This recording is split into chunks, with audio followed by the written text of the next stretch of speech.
afternoon, everyone. Welcome to our SOTEX session. This session is very unique to us because this is a session wherein we have collaborated with NIFTA, and we have an awesome set of panel coming from NIFTA joining us today. We would like to welcome a unique set of panelists from 4 different zones altogether. So these, starting from, we have Mr. Kunal Pant, who is from Reliance Retail. Then we have Mr. Manish Bharti from Bharti International, followed by Mr. Sumit Mahajan, who is the MD of Paramount Products. Mr. Devanshu Datta, who is a senior most consultant in the textile fraternity. And then we have none other than Rahul Solanki, who is the CEO of ACS Design and Consulting. Welcome to all our panelists today. Thank you so much for joining us in today's session, and we welcome you to our SOTEX combined collaborative session with NIFTA. Today's session, we are going to talk about a very unique area, which is important to all of us in this particular area, in this particular ecosystem, which is India Textile Initiative. An area which is, as Indians, it's very unique to us, and it is something very dear to our hearts, wherein we all, as part of this nation, we have learned, we have grown and brought up in this particular area, in this particular country. We've learned a lot of things about, fashion, textile industry that we belong to now. And with the kind of things that we are facing up in the last couple of years, the kind of challenges we are facing up, it's very important for all the members, especially from the textile and fashion fraternity, to come forward, step in their efforts, and see how we can make a difference to this very unique and old industry that we are belonging to. So without taking too much of time, I would just take a quick introduction about people who are there with us in the session today. So this is our panel in today's session.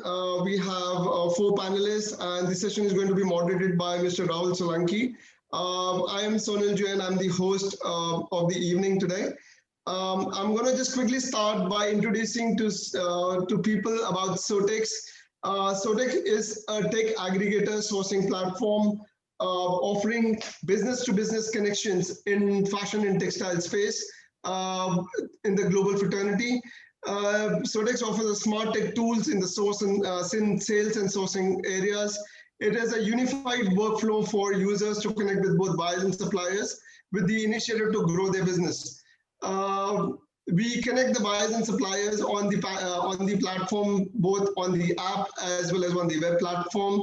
And these are some of the tools wherein we help companies to connect on design discovery, on ready stocks, idle capacity, vendor management, and team management. So starting from Mr. Kunal Pant. Kunal Pant is a general manager of Reliance Retail. He's an industry expert with wide experience in the business of fashion, spanning around 2 decades, covering areas of design, brand development, manufacturing, and retail. He's a NIFT graduate along with multiple international certifications. We have our second panelist as Mr. Manish Bharti, who is the business head of Bharti International. He is a senior business and supply chain leader with more than 25 years of experience. He has worked with companies in Europe, Asia, covering aspects of design, digitization, manufacturing, sourcing, and supply chain. He's a mechanical engineer and alumni of NIFT India, and also done his master's from AIM Manila. He has also done executive leadership programs from Stanford Business School in US. Third, we have with us Mr. Sumit Mahajan. He is the managing director of Paramount Products. Paramount Products has been a pioneer in the field since 1973, a company exporting to the brands in UK, Sweden, Spain, Germany, France, Norway, and Denmark. Company has also got a total of 3,000 stitching machines in the unit and has a total workforce of 5,000 plus employees. The company has about 6 units. 5 of them are packing units, and one is an in-house computer embroidery unit. They have a capacity of about 7 lakh pieces per month and produces about 6.5 million garments in a year and export to about 15 countries.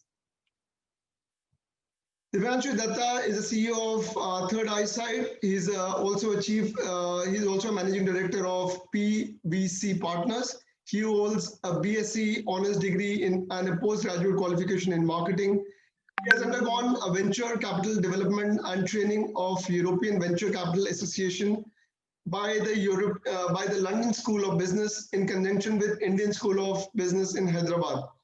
He began his formal career with the leading retail chain in India, and after that he has worked with international fashion brands in marketing and distribution.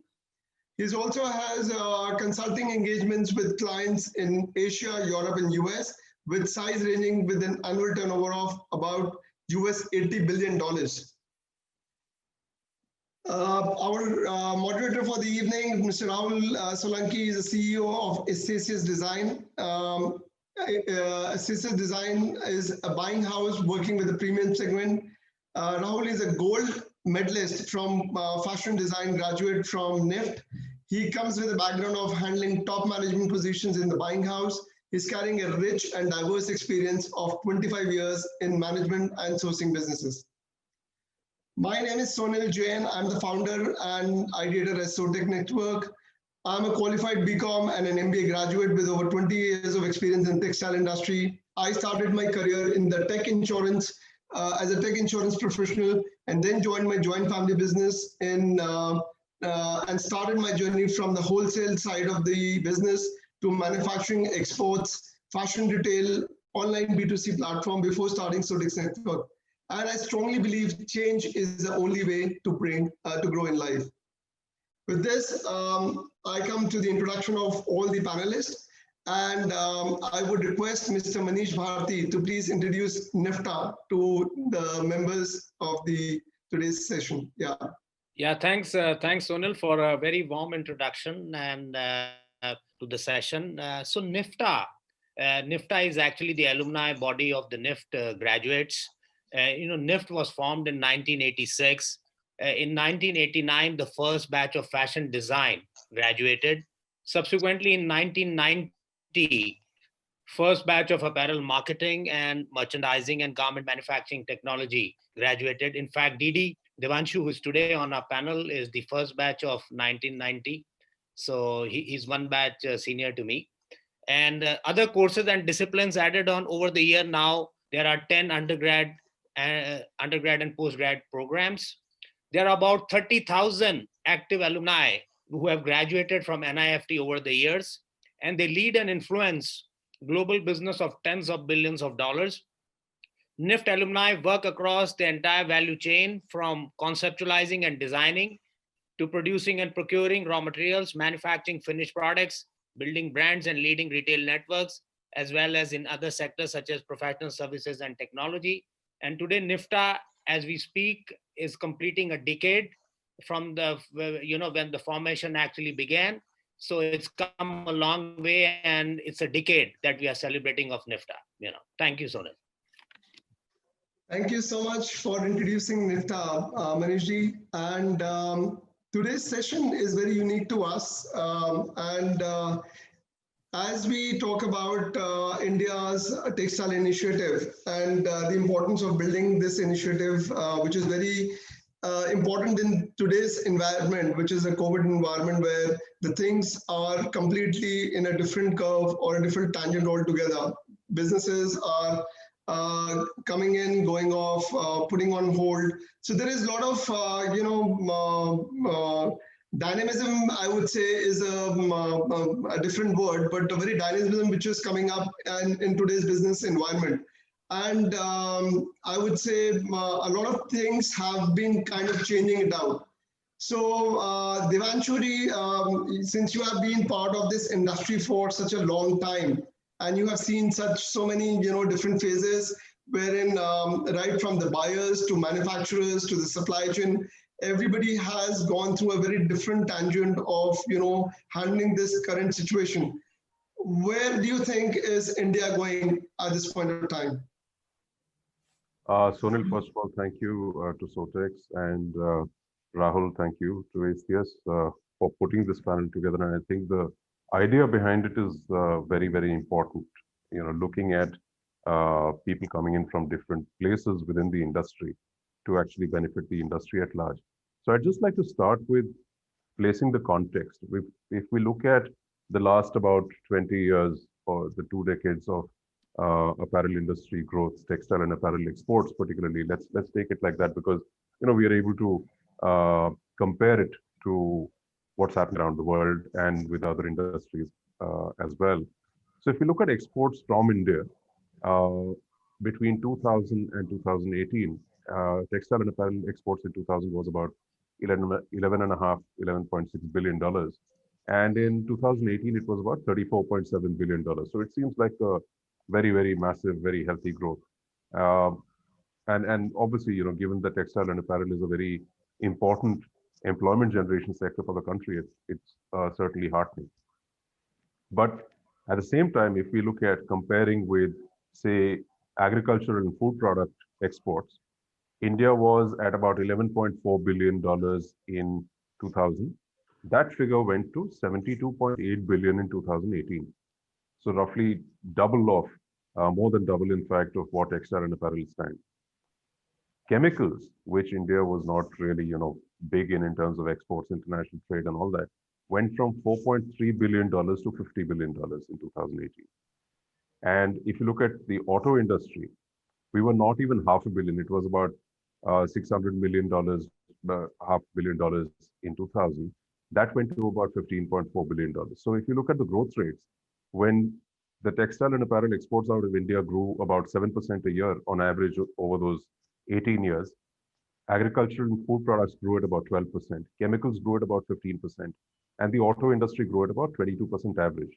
And this is taking into consideration all the ups and downs, the bad years, everything, right? So one of the reasons I think, and we need to introspect a little bit, one of the reasons for holding back the textile apparel industry is that we tend to work in silos. We, work in individual silos. So one, the industry, of course, is very fragmented in terms of scale. We have very, very few companies which have large scale, which can compete at global levels. The second is that the sector itself is fragmented. You have, the cotton sector, you have the synthetic sector, you have Woolen Export Promotion Council, and so on and so forth. You have handicrafts. So the attention is really on small areas of the industry within the industry. And very often they compete for attention. Very often they compete for resources from the government as well. There are policies which are maybe benefiting one part of the sector, but not really benefiting another part. And therefore there's a conflict. And that holds back the growth of the industry as well. And the third, siloization, if I might call it that, is export versus domestic. India is one of those exceptional large economies where you have an export sector and you have a domestic sector. And the reason for that is the domestic sector was much more fragmented for a much longer period of time. It was less systems oriented by and large, and therefore exporters kind of work in a certain way and domestic market works in another way. The fact is that if we want to bring India to a position of strength, if you look worldwide, most globally competitive markets, globally competitive producers worldwide actually don't have these kind of multiple silos all over the place. So that kind of sets the tone and the theme for probably the discussion, that we need to actually start thinking outside of silos. We need to start thinking about looking at it from the market first, looking at aligning product and market focus together, making, whether it is involving technology, whether it is involving the administrative scale, the manufacturing scale, the sophistication, all of that has to be aligned to what the market requires. Policy making needs to happen to enable finished product, high value product to be exported out of India, and the best possible product and servicing happen within the country also. we shouldn't be treating ourselves, our country's citizens, as second-class customers as well. So it needs to be thought about in an integrated manner rather than kind of bits and pieces. So I think that that kind of sets the context as far as I'm concerned of pushing for more cross-industry work, collaboration, whether it is within organizations, individual businesses, or whether it is industry bodies as well.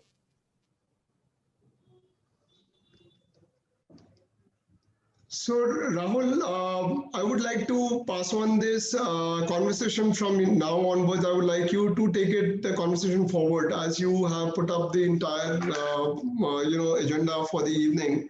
As to one of the very significant area is how to make India, tap into the new open opportunities coming from the international market. So, I would like you to take it forward from here in and take the discussion with all the panelists. Yeah, thanks, Sonal. Thanks, Devanshu, for setting the tone and the context of this webinar is synergy between different organizations that are part of the industry and hold a certain stake in the industry and working together how they can make a difference. And Sotex have come together, totally different platforms. So basically, I'll introduce the subject in hand today for the panelists on which we're going to have the discussion. Sonal, if we see what's happening post-COVID is a lot of business is dying down. Retailers are buying less. Some retailers have shut down. Some factories have shut down. People are finding it difficult to run factories. And within that vacuum, new businesses are coming up on the buying side. So therein lies the opportunity. So there is a 50-store retailer in Europe, and he's currently sourcing from Europe and Turkey. And he might be online also, and his sales have increased. He can be looking at doubling his sales in 2 years. He would want to go and source from Southeast. So as a buying house, we've encountered a few queries of retailers wanting to try Southeast Asia sourcing. So while business is dying down, there are also new opportunities showing up. Also, a very big factor right now is what's happening with China. There's a huge sentiment right now, which is to move business from China elsewhere. And India can benefit a lot from that. So given there is a business opportunity, I would say that India is a strong country in textiles. I see ourselves from a position of strength. And then there are areas we need to work on. So today's discussion is from that perspective. Where do we need to build our strength, build our muscle? And this communication is centered around manufacturing and to a certain level buying houses. We always expect government will do this or there'll be some new policies coming in. That is a separate chapter, much appreciated. But today's chapter is about what we can do as manufacturers, as buying houses to build our strengths. So I would like to start the conversation with Kunal because Kunal comes from a buying background. So he's also been in the sourcing and manufacturing background. And last few years, he's been totally buying and he's working with one of the largest buyers in India and at a senior position. So Sumit, I would like to ask you, given your buying background, what are the areas where you see that Indian factories or Indian buying houses need to develop their strength and a few focused areas so that we can take value and focus on a few areas and develop those areas. Do you want me to answer right now, Rahul? Yes, discussion, Kunal. So we can start. So as a buyer, what are the areas you see? Maybe 3 areas where I think we should focus on developing the muscle as a manufacturer or buying house. Thank you, Rahul. Thanks a lot. First of all, I'd like to thank you and Sotex to give, it's a very unique proposition that we have today. I think it's the first time that if I represent buyers, the community as a whole in the country and outside the country also, it's the first time that somebody is here attentively listening to our problems and our woes. and really pitching into kind of try to find a blueprint of success that is needed to develop India as a manufacturing base. Like you rightfully mentioned, and also as placed by Devanshu in the beginning, yes, it's a highly fragmented industry, and the fragments are not only in one dimension, but they're in multiple dimensions, not only from the production side, but also from the consumption side. A very silly example: wheat gets refined to made into bread, or can be made into cookies, but doesn't happen with cotton like that. You know, there are multiple components coming in from multiple places to make a palatable product.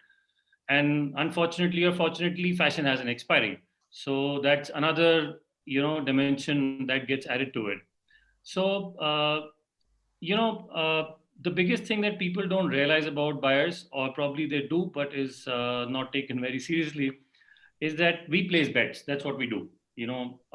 That's the only thing that we do as buyers, is whether it comes from some sort of fuzzy logic, whether it comes from our gut, whether it comes from experience, whether it comes from what we see, whether it comes from numbers, but all what we do day in, day out, whether it is about deciding the line size of a button, or coming to the, whether the dresses should have a 19 centimeter neckline or a 16 centimeter neckline, all what we do day in, day out is just bets. And the beauty of this industry is that the rest of the supply chain or the rest of the industry, all they do is that they support the buying in realizing these bets from concept to commerce. So there's a concept that we have, and that eventually gets converted into products that get sold, and then we have commerce from there. So that's where the function of the rest of the industry pretty much is. But the problem is that when we do business with India, then the uncertainties, which are any which ways inherent part of this business, which is about taking calls, they get compounded. And when these uncertainties get compounded by whether it is our systems, whether it is our communication, whether it is the way we are fragmented, like even Devanshu pointed out, they all hurt the commerce. And when commerce gets hurt, it doesn't only get hurt for the side of the buyer, it gets hurt for the side of the supplier also. It gets hurt for the side of, it even hurts the ecosystem to a large extent.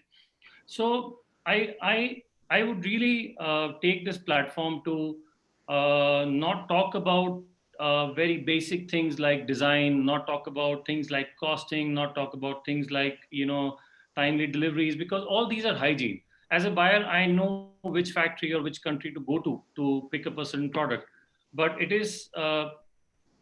there are certain other things that are really on the forefront and are bigger problems for us, and that need a resolution like yesterday. So I don't want to mention things like OTP, things like JIT, things like PQ, capacities, certifications, SOPs, specialized machineries.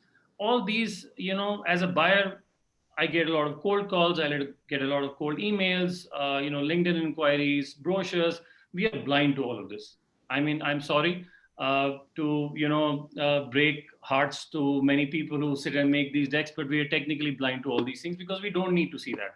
What we need to see that are certain other things, there's certain other real world challenges that we have. So the first on my list is flexibility. And I think we are still, as an industry, trying to decipher that what part of the industry, whether it is a buyer side or whether it is a supplier side, who has the maximum onus to generate the flexibility in the system. But I think we are done with these months and months of lead times of bringing products onto the shop floor. If I'm making calls and if a buyer is making calls, the cleaner and the closer they are to the market when the product is supposed to hit the floor, the better it is, because the sell-throughs are great, the full price sales are great, and less unsold inventory finds ways to the landfill. So it's also good for sustainability from that side. But there's a huge lack of flexibility and nimbleness when it comes to manufacturing out of India. Unfortunately, a lot of discussions from partners in India, they happen at levels, at CXO levels. And at CXO levels, family-driven businesses, owner-driven businesses, a lot of commitments come onto the table. But when it comes down to the actual team which is realizing it, they don't have the right tools, they don't have the right mechanism, they don't have the right code to crack this problem of flexibility. So I think the biggest problem that we have is to crack the code of flexibility. And if you look at the, two of the biggest events that we've had, so one is COVID, and we all know that, with respect to buyers, there's been a bloodbath the past 2-3 months. Before that, a couple of years, and it's been going on. We've had the case of Brexit. So when we were supplying to some of the customers in UK, there was a lot of uncertainty with where the pound price is going, whether the stores are going to remain open or they're going to get shut. So the suppliers who had the nerve of nimbleness, these are the guys who always score, and that is something that I'm always looking for when I'm trying to put my hand on. Okay, this is my one of the best suppliers that we have, and we probably try to recognize them as well. So this was number one. So this flows into the next big topic, which is of commitment. And here I'm addressing to the suppliers as a whole, as one country, not a particular supplier, but as a whole country. We as buyers, we love the Indianness of the product, but it's the baggage of the Indianness that really hurts business. Uh, a TNA for a supplier that we chase has multiple buffers, and a plan B, and a plan C, and a plan D, going on to, probably Z plus one. It is not the case when I'm working with an international supplier. Why is that so? We really need to dig deep on this and find out how can we create this, create a confident commerce, create a platform that creates confidence for the buyers, so that we do not waste time, focus, energy, and a lot of other resources in creating these plan B, Cs, and creating a lot of buffers, because ultimately by adding buffers, you end up, uh, you know, screwing up the entire timeline that you have in your mind. So, come to think of it, a dollar worth of goods by a supplier hold a 3x, 5x, 7x times value for a buyer, for a retailer. And so it's empty shelves is no less a bigger problem than unsold inventory. So one should really look at that. It's not just that if I do not supply, my order will get cancelled and I have enough muscle and meat that I will survive the cancellation. It's not that. It's a bigger problem. The problem extends overseas. The problem goes to the buyer shop floor. The problem goes to the retailer, and it's a very big challenge that we struggle with day in and day out. Especially with orders that are related to special occasions and festivities and stuff like that. And now this leads me to introduce the last of the big three on my list, but it is definitely not the least, and that's communication. It's very easy to get details on a timely manner with a supplier in China, even though if we have to use a tool, like a WeChat, where we have, translation on the fly. But in a country where we have the second largest population speaking English, we have problems in communication. I fail to understand why. So, we really need to wonder why is this there, and we need to commit to resolve this. A buyer does not want too much information, because the more information a buyer gets, it's also, takes time on his part. But yes, surely she wants consistent, periodic, and clear communication about information that matters. So, with this, I wrap up my wish list, and I really thank you and the organizers and the panelists once again. That it gives our voice, the buyer's voice, a platform, and I'm really hopeful by the end of the session, we would have together chartered a course to success. Thanks all. Thanks, Kunal. Thanks for sharing the insights from the buyer's end and putting it across crisply and summing it up to 3 points. And, I'm a supplier also in my professional organization. And hearing you out, I could hear the pain areas, and it was very simple and clear.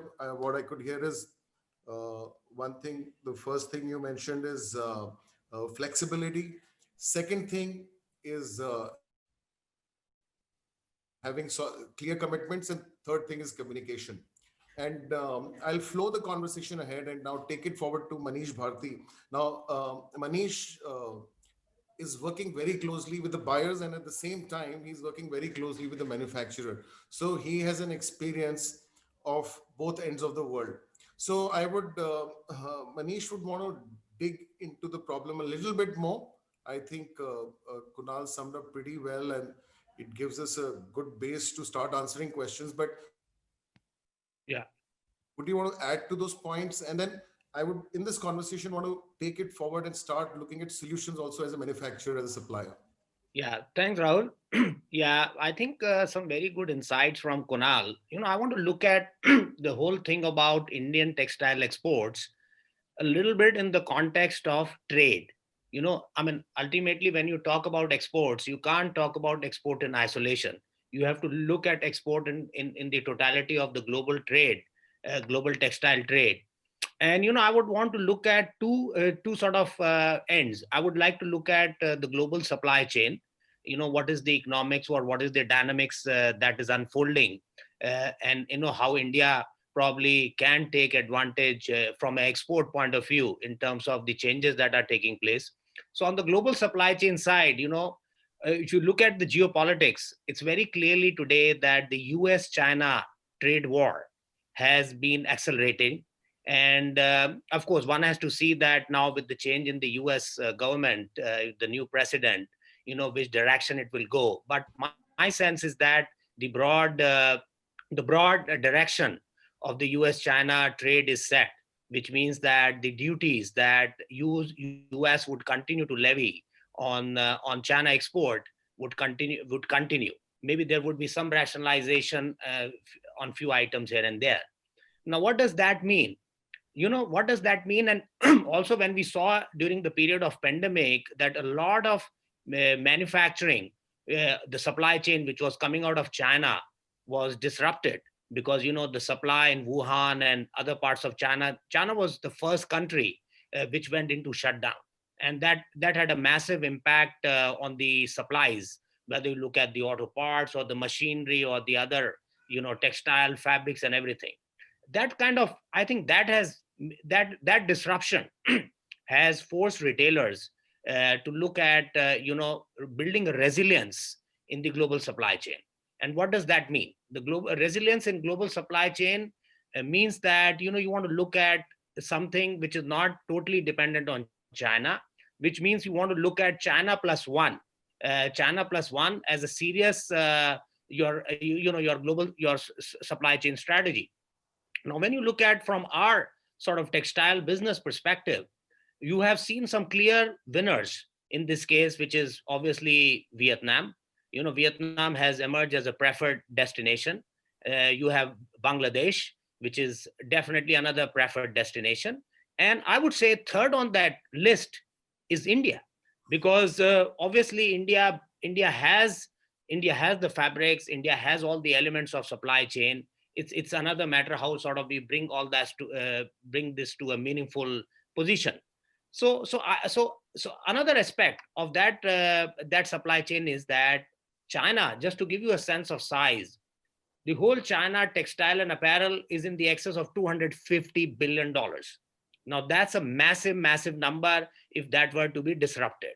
And there should be, and if there is some migration of that business that goes into Vietnam, Bangladesh, and India.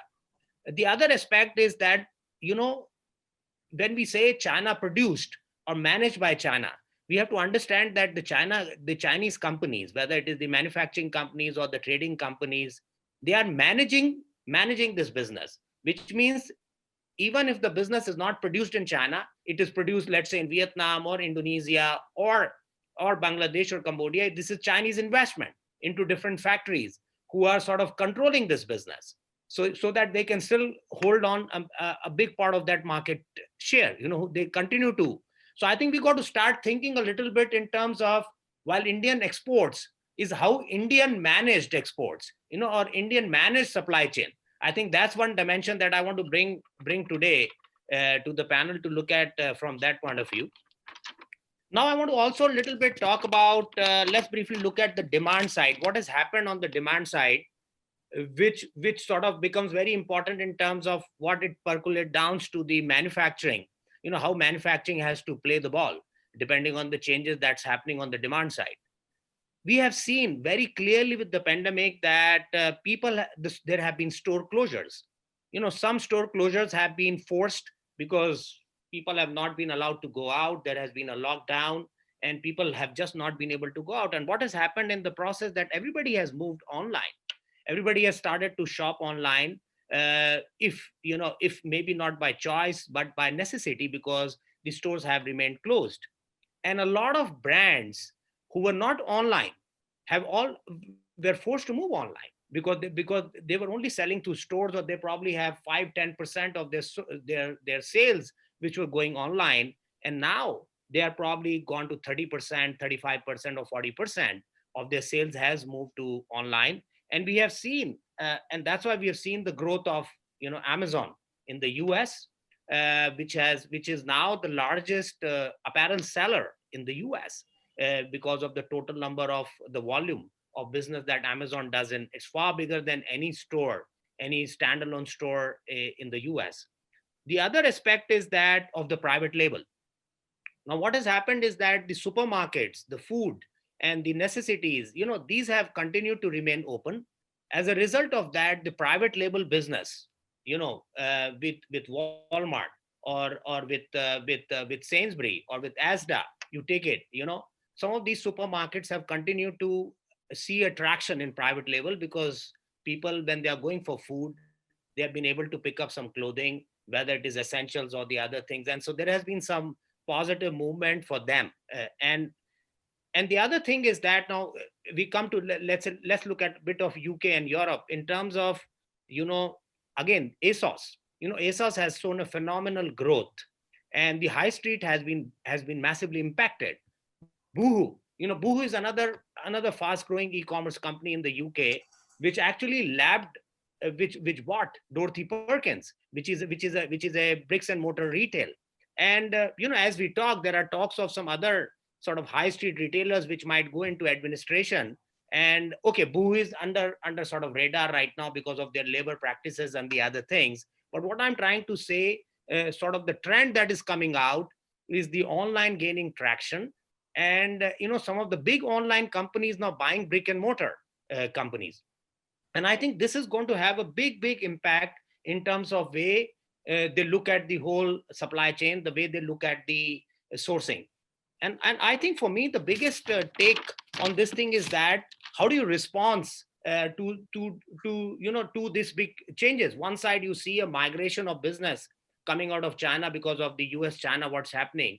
And the other thing is the changes in the retail environment, with the consumer behavior changes, whether it is forced or whether because of the pandemic, where people moving more online and e-commerce and speed. So I think for me, fundamentally, very important aspect is that speed for a manufacturer actually becomes the most important sort of weapon or tool for service any kind of business. Because if you want to sell on Amazon, today I understand that Amazon has a global supplier program where, Indian vendors can actually go in and start selling their goods, which with, direct to consumer. So I think this is one example of a trend which I see is only going to gain traction, and it's only going to increase over a period of time. And, I've also talked a little bit about digitalization in some of my previous webinars. And I like to continue to stress again that the another tool which is very important for the manufacturing community to sort of, cater to speed is digitalization. Because, the way we are going to, showcase our products, the day is not far where, everything will be virtual, Rahul. You will display your products, which will directly be displayed online. Consumer is going to directly buy the goods without actually any sort of physical product in the play. And the only time they will actually see the physical product in play is when they actually get the delivery of that good into their home. So I think that's some of the big things that I wanted to highlight. Some of the disruption and changes which is going to impact the supply chain, and in the process, the behavior or the gearing up that needs to be done. Last, what I would expect with our manufacturing is in terms of is the efficiency, is the productivity. Because, okay, let's look at, you compare yourself with China. Let's take an example of t-shirts today. T-shirt is very well produced in Tirupur, and we produce t-shirts also. Bangladesh has a massive sort of, t-shirt production. Now, how do you compete?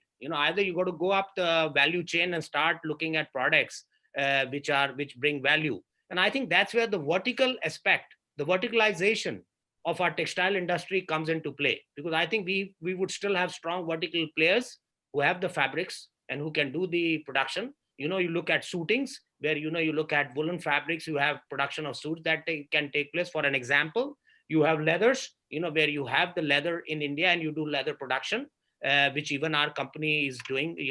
So I think these are some items which will the vertical impact will come into play, and I think some of these things will become important as we go along. Yeah, thank you. Thanks, Manish. Very detailed and a sort of a global insight, and I was expecting that. Brilliant. So, to sum it up, what I see is while we are looking at the problem, being an Indian supplier, how do I reach my next level? We have to start thinking global. That is one thing I caught from the entire conversation. Uh, Secondly, while we have to deal with a traditional set of problems as as per the presentation from Kunal, there's a certain Indianness to us. We also have to see what's new. And we have to attack the new problems which are global by nature. Whosoever captures that problem first, solves the problem first, leads. For example, getting digital, working on speed module. Uh, where do you see one or two areas where, as a supplier, if I'm a manufacturer, if I had to ask you, what are the two things which I should focus on, which takes me away from that Indianness strength? I always believe that. And then what more I need to build. And secondly, in the current scenario, will help me deal with the global challenge, which is with any supplier anywhere on the planet. We work very closely, and Paramount is a top supplier to UK. You're a young entrepreneur. You've done very well. You've in a short span of 3-4 years, you tripled the business. So there is something which you've done right, and in dealing with the Indianness of the problem, and that's why buyers want to work with you. You will multiply your set of buyers. So we would two things I would want to ask you. One is, you heard a buyer's perspective, you heard buying agency's perspective. As a manufacturer, you must have seen something you've already solved. I want to come to you for the solution. And how did you solve it?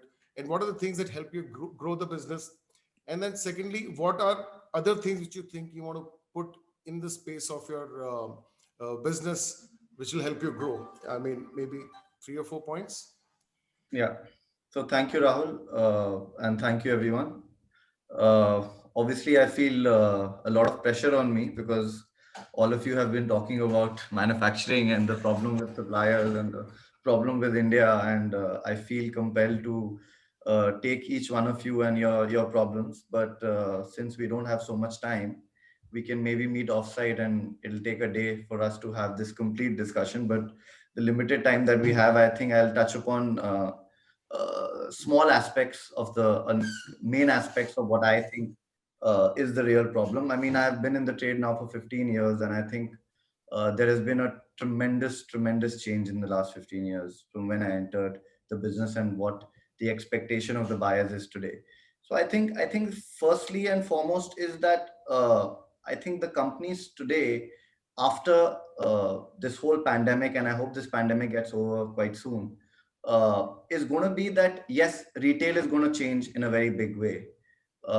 We discussed about online buyers are going to supply the customers are going to move online. They've realized that it's much more convenient. So that's definitely a big shift that's going to happen. Uh, Transparency is a very serious thing happening. I mean, I'm saying this because you mentioned Boohoo, and the day this news came out, the Boohoo stock went down 20-25%, Right. almost $1 billion drop The in the market. stock just by one negative news in the market that the sourcing is not being ethical. So I think post the pandemic, there are a lot of things that manufacturers will have to really look at if they really want to gain ground. So I think one aspect is going to be transparency. Uh, they took a big survey in Europe and America, and they said over 50% of the customers today are very concerned about trusting the retailer that they are buying from, which means that they're very concerned about where the product is being made, where it's being sourced from, how ethical the factory is, what are the the ethical the SOPs that these factories are following for human labor, and whether everything is okay. What are the type of fabrics that they're using? Are they organically sourced, or are they have better cotton now? Are they more sustainable in nature? Because of course, sustainability is a very big thing. So it's become a very big thing. In fact, just 2 weeks back, Mango has listed all its supply base on its website. Every single factory that they work with has been listed. So I work with Mango, so I know that. So uh, that whole concept of trying to make garments, and trying to make them here, there, trying to cut corners to try and make extra margins, that whole episode, that whole chapter is over for garment manufacturers. And whoever realizes that, the sooner the better, because this is just going to get stronger and stronger and stronger. So we in fact we've reached a point where we are actually trying to have an open source platform where our clients can actually look into our live production and live audit reports, like internal audit reports. They don't even have to discuss with us what is the status of the production. They can look into our PLM and see exactly which factory their goods are being produced, how much has been cut, whether the inlines have been done, what are the problems there. I mean, it's completely transparent. I mean, I'm not saying I'm on it, but this is where I'm headed towards. Because the main thing right now today is trust. And it's not just a trust between the customer and the retailer, also between the retailer and the supplier. So if we are able to generate that trust in our customer, I think that is the key right now. Because at the end of the day, uh, what are we really selling? We are not selling garments, we are selling emotions. I mean, at the end of the day, you are selling an emotion of reliability, of dependability, of quality, of trust. And if our marketing team, or our, in most companies, it is the owner who's marketing, if we don't understand that very well, that what we are truly trying to sell to our customer, we are fooling ourselves by thinking we are selling a garment and we are trying to make X amount of money. We are in a business for the long run, and we are in the business to make long term relationships with these buyers, and develop these emotions with them. uh, if manufacturers don't understand this, and they're still very short sighted about trying to make an extra buck on a particular garment, or trying to quote unrealistic deliveries or stuff like that, it's silly, because it's not going to work. So I think that is one aspect that I think all manufacturers will really have to really dive deep into. I think the other aspect that we touched, this whole communication, this whole efficiency, all these problems. I think the biggest problem for most manufacturers are they don't really have any data. If you talk to 9 out of 10 manufacturers, their data is really weak. So now, if you are running a business today, and if you are not capturing every single data that is coming into your company, having a system to process it, analyze it, and then make decisions to understand where we are and how we need to improve. Business analytics or business intelligence is what I would call it today. If we do not start developing this through IT, or through smarter ERPs. I mean, most of the ERPs, if people are using, are very basic ERPs. It's not giving you any sort of smart, intelligent data to actually analyze uh, what it is that you actually need to analyze within your company. So I think business intelligence is going to be very key. That's where I'm heavily investing now for the last 1 year, and will continue to do for the next 5 years. Everything will be digitalized. Everything will be live. Like, my ERP will be much more sophisticated. The factories, everything will be on a tab. There will be nothing on the paper. Every line, every garment that will be packed in my this thing will have a live report. So anywhere, anyone in the company, like for example, my factory manager, half the problem with the factory managers are it's not like they don't want to, they just don't know what's going on because they don't have the tools to understand and analyze what is going on. So if you want to improve efficiency, you have to have live data, live tracking. So we are now developing a lot of different tools. One is a company called NSigna, which is live tracking the DHU. We've just tied up with Brother on IoT, where we are putting some tracking devices on machines and capturing the bottleneck operations, live data on the bottleneck operations. Currently, there is very little. There are very little tools for the factory managers to even understand where is the bottleneck. So I mean, stuff like that, training the industrial engineers. And in India, they say industrial engineering, but 90% of the industrial engineers in our industry are not engineers. They've just done a course for 5 months from some organization. They don't really understand engineering. So I think training is also which I'm coming to next is a very key thing. And training is not happening because I think most CEOs or owners of the company are too busy doing other people's job. I mean, when I came into the organization 15 years back and up to 4-5 years back, I was never doing my own job. I was doing the job of other people. And it became very obvious to me that I'm supposed to do that job. And if I do their job, somebody else is, nobody is doing my job. And what is my job? My job is actually to make sure that I'm giving the right vision, right goal setting to my key people, evaluating their performance on a periodic basis, and then understanding the gaps in their performance and understanding what is it that they need. Do they need trainings? Do they need mentorship, coaching? Do they need a change in their willingness, in their attitude, aptitude? What it is that really it's basically you need to work with people. I don't think business owners today want to spend that time in doing this activity because they're too busy solving the small problems, because they want to get involved in every small detail, micromanage everything. And I think micromanaging everything, because of that, they're not actually doing their own job, which is to train people. And I think without training, our industry I don't think it will improve at all. And I've seen companies deteriorating and just complaining all the time. Oh, we don't get manpower. Oh, the manpower of India is terrible. Oh, the merchants are this and the production people are. But who is spending the time in actually working with them, understanding the gaps, understanding how they work, giving them tools to actually be more efficient? So that is an area I think that as business owners, we really need to understand. Even when we talk about supply chain, I mean, no business owner is ready to work with their mills or with their supply chain on a very detailed level to try and improve them. It's like if I work with H&M and Zara, they really come into my company and they really work within my company to try and uplift me, uplift my systems, uplift my working.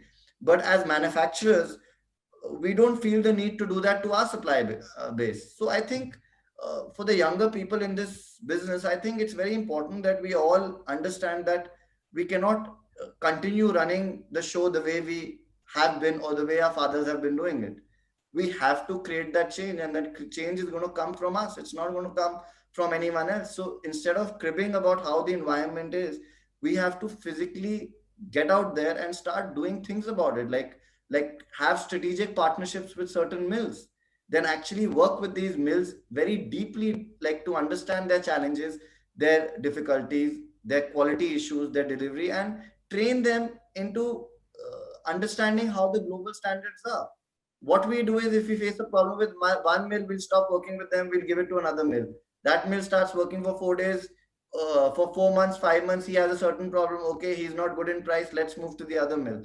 So I mean, this is a big challenge that we guys as owners are doing, and nobody is really working on this. So as I said, I think we have to really think what as owners we have to do rather than really micromanaging our teams and stuff like that. So I think there is a lot lot to do, and I think the future is going to be strong for India if you are able to work on all these areas that I'm discussing in a very serious way. I mean, we are seeing a growth in business in the future. I mean, we are seeing inquiries coming to us because buyers want to consolidate. They want to go in with people who are thinking about the future, who are futuristic. So I think we have to, all of us have to think where is the future, and transparency, speed. You spoke about speed and flexibility. Speed and flexibility is also a mindset. Like in the lockdown period, I know our company, we suddenly, completely shifted based from women's.